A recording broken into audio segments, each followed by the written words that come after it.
Hello everyone. तो आज हम बनाने वाले हैं एक resume reviewer using open API and एचचेंज लाइब्रेरी, जिसमें कि आप अपना रेज्यूमे अपलोड करेंगे एंड देन आपको रैंक मिलेगी बेस्ड ऑन दी पॉइंट्स, और आपको पॉइंट्स मिलेंगे आपके रेज्यूमे के बेस पे। तो चलिए स्टार्ट करते हैं। मैंने ये अपलोड कर दिया है एंड देन आप देख सकते हैं मैंने टेस्ट 6 के नाम से अपना रेज्यूमे अपलोड किया था एंड देन मुझे 140 जो पॉइंट्स मिले हैं एंड देन रैंक मिली है 5। तो चलिए देखते हैं इसे बनाना कैसे है। तो हमारे पास दो फोल्डर्स हैं, एक बैकएंड एंड फ्रंट एंड।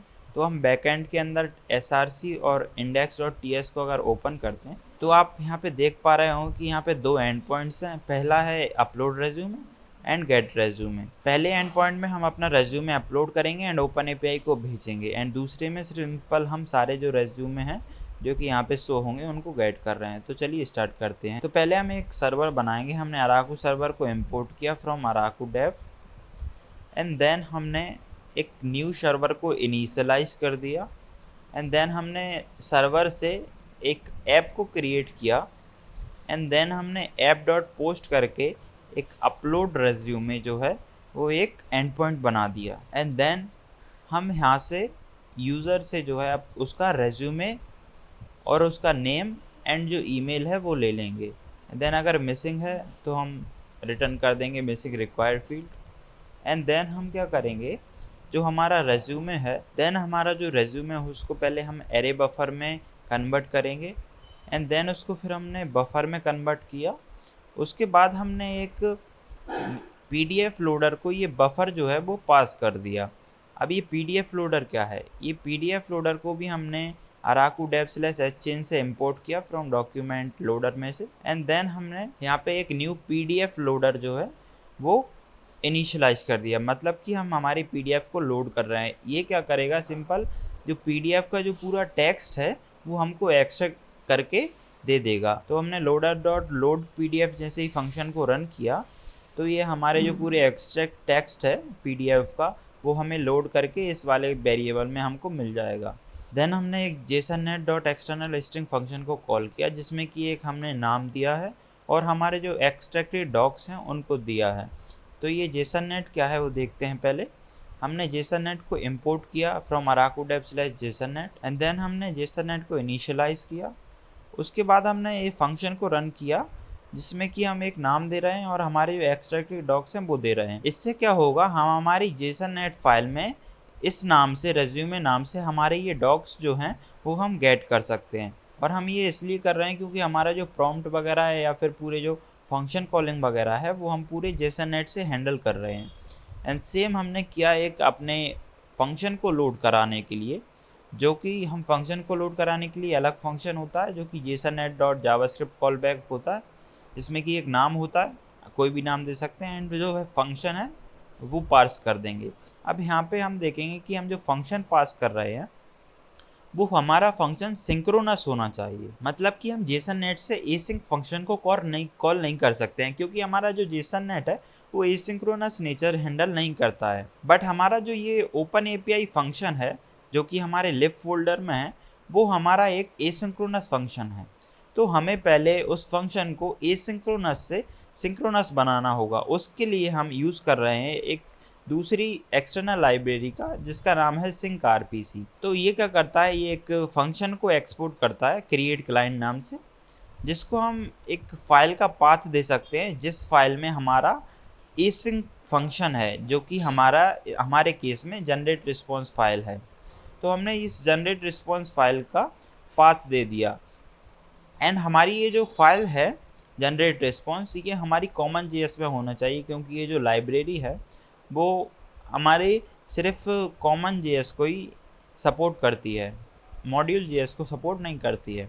तो हमें इस फाइल को कॉमन जेएस में लिखना होगा। तो आइए देखते हैं इस फाइल में क्या है। इसमें सिंपल हम ओपन एपीआई को कॉल कर रहे हैं। इसमें हमने एक फंक्शन बनाया जो कि रिटर्न करेगा, एक फंक्शन। ये स्ट्रक्चर इंपॉर्टेंट है उस लाइब्रेरी जो सिंक आरपीसी लाइब्रेरी है उसके साथ वर्क करने का। ये एक फंक्शन रिटर्न करना चाहिए जिसमें कि हमारे जो भी काम है जो कि सिंक्रोनस काम है वो होगा। तो इसमें हम क्या कर रहे हैं, इसके अंदर हमने ओपन एपीआई को इंपोर्ट किया है यहाँ पे फ्रॉम अराकू डेव स्लैश एचचेंज स्लैश ओपन एपीआई। देन हमने इसको इनिशियलाइज़ किया और हमने अपनी ओपन एपीआई की जो है वो इसको पास कर दी। अब हमारी जो एपीआई की है वो हमारी जेसननेट फाइल से ही आ रही है, तो उस फाइल को भी हमें लोड करना पड़ेगा, मतलब कि हमें उस फाइल को रन करना पड़ेगा, तब हमको ये जो ओपन एपीआई की है वो मिलेगी।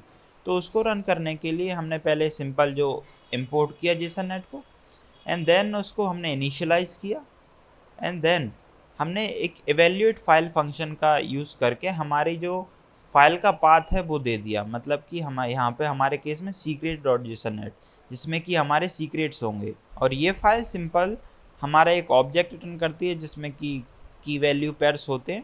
एंड देन वापस इसी पे आते हैं, तो हमने यहाँ पे इसको जैसे इवैल्यूएट किया, एंड देन उस ऑब्जेक्ट में से हमने ओपन एपीआई की ले ली, एंड देन इसको पार्स कर दिया। एंड देन अगर हम यहाँ पे दोबारा आए तो हमने open API dot jawed schema response, ये हमारा एक फंक्शन है जो कि हमें स्ट्रक्चर्ड आउटपुट प्रोवाइड करता है यूजिंग हम जो स्कीमा देते हैं उसके बेस पे। स्कीमा देते हैं उसके बेस पे से क्या मतलब है कि हम सिंपली जैसे ओपन एपीआई को प्रॉम्प्ट देते हैं वैसे ही हम इसके साथ साथ हम स्कीमा भी दे सकते हैं, जैसे कि हमारे केस में प्रोफाइल स्कीमा है। तो आप देख पा रहे हो कि यहाँ पे एक जॉड स्कीमा बनाया हुआ है, और जो हमने ये स्कीमा बनाया है ऐसा ही बिल्कुल सेम हमें एक ऑब्जेक्ट मिलेगा ओपन एपीआई से रिस्पॉन्स में, जिसमें कि की वैल्यू पेयर्स होंगे, जिसमें कि ये सारी की होंगी, एंड जो वैल्यू होंगी एंड जो वैल्यूज़ होंगी वो हमारे रेज्यूमे से ओपन एपीआई एक्सट्रैक्ट करेगा एंड देन इनको भरते जाएगा, और हमको ये एक ऑब्जेक्ट जो है वो रिटर्न हो जाएगा। एंड देन हम क्या कर रहे हैं, यहाँ पे प्रॉम्प्ट दिया एंड एक स्कीमा दिया जो कि ये स्कीमा है। अब ये प्रॉम्प्ट जो है वो हम जब इस फंक्शन को कॉल करेंगे वहाँ से लेंगे, मतलब कि हम इस फंक्शन को कॉल करेंगे मेन डॉट जेसननेट में से, तो हम उसको वहीं से लेंगे प्रॉम्प्ट को। एंड देन हमने क्या किया, इसको हमने डॉट देन करके एक रिस्पॉन्स रिटर्न कर दिए। तो आइए वापस चलते हैं index.ts फाइल में। देन हमारा यहाँ तक कंप्लीट हो चुका था। उसके बाद हमने क्या किया, हमने सेम जैसे कि अभी हमने पहले देखा था जेसननेट डॉट एवेल्यूएट फाइल किया, मतलब कि हमने हमारी मेन फाइल जो कि हमारा जो मेन काम होगा इस फाइल में, उस फाइल का पाथ दे दिया है हमने इसमें index.ts में, जिससे कि हमारी ये जो मेन डॉट जेसननेट फाइल है वो रन हो जाएगी। एंड देन हमको जो रिस्पॉन्स मिलेगा वो कुछ ऐसा दिखाई देगा, और ये रिस्पॉन्स हमारे स्कीमा के बेस्ड पे जो है वो जनरेट किया गया है, जिसमें कि हमारे ये प्रोजेक्ट्स लिंक्स हैं और प्रोजेक्ट्स वगैरह हैं, और ये जो सारी चीज़ें जो हमने अपने स्कीमा में डिफ़ाइन करी थी। तो देन हम अपने डेटाबेस में उसको सेव कैसे करेंगे, आइए वो देखते हैं। तो हम उसके लिए प्रिज्मा का यूज़ कर रहे हैं, जिसमें कि हमने एक प्रिज्मा को पहले प्रिज्मा क्लाइंट को इंपोर्ट किया, देन प्रिज्मा को इनिशियलाइज़ किया, एंड हमने एक यूज़र को क्रिएट किया। तो हमारा यूज़र क्या है आइए वो देखते हैं। यहाँ पे आप देख पा रहे होंगे कि ये हमने एक यूज़र बनाया है जिसमें कि नेम और ईमेल और हमारा रेज्यूमे डिटेल्स हैं, जो कि हम यहाँ से पार्स कर रहे हैं। नेम दे रहे हैं, ईमेल, एंड देन हमारे रेज्यूमे की डिटेल्स दे रहे हैं।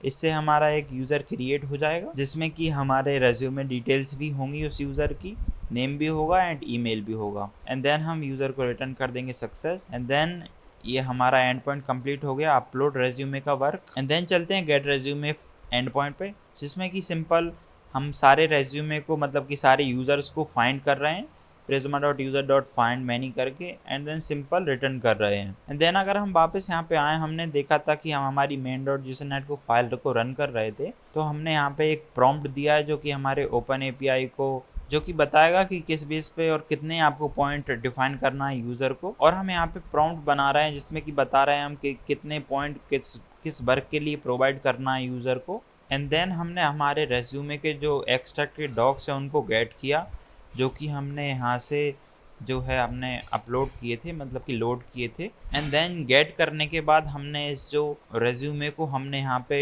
रिप्लेस कर दिया यूजिंग str रिप्लेस फंक्शन, जिसमें कि हमारी ये पूरी प्रॉम्प्ट टेम्पलेट है। एंड देन जिससे हमें रिप्लेस करना है वो है, और देन हमारी ये वैल्यू है।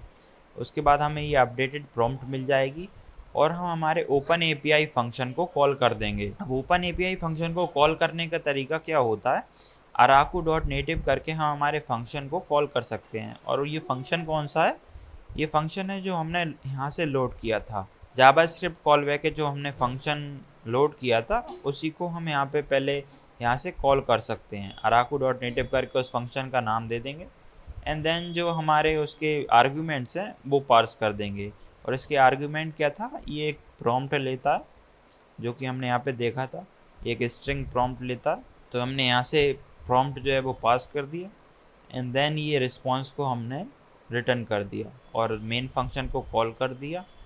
उसके बाद वापस यहाँ पे आए तो हमें यहाँ पे रिस्पॉन्स मिल जाएगा ओपन एपीआई का, जो कि रिस्पॉन्स कैसा होगा मैंने आपको दिखाया था। ये एक स्ट्रक्चर्ड आउटपुट मिलेगा हमको। एंड देन चलते हैं हमारे फ्रंट एंड पे। इसमें हम HTMX का यूज़ कर रहे हैं।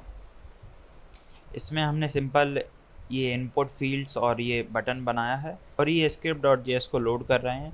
तो देन हम यहाँ पे सिंपल एक फैच रिक्वेस्ट मार रहे हैं, देन ये सिंपल लॉजिक लिख रहे हैं जिससे कि हम यहाँ पे डिस्प्ले करा सकें हमारे रेज्यूमे को बेस्ड ऑन दी पॉइंट्स। उसके बाद हमें यहाँ पे अगर नीचे आते हैं तो हम देखेंगे कि हमने हैंडल रेज्यूमे फंक्शन बनाया हुआ है जिसमें कि हम यूज़र से रेज्यूमे और नेम ईमेल ले रहे हैं एंड देन हम एक फॉर्म डेटा क्रिएट कर रहे हैं जिसमें कि हमारा ईमेल, नेम और हमारा जो रेज्यूमे है वो होगा।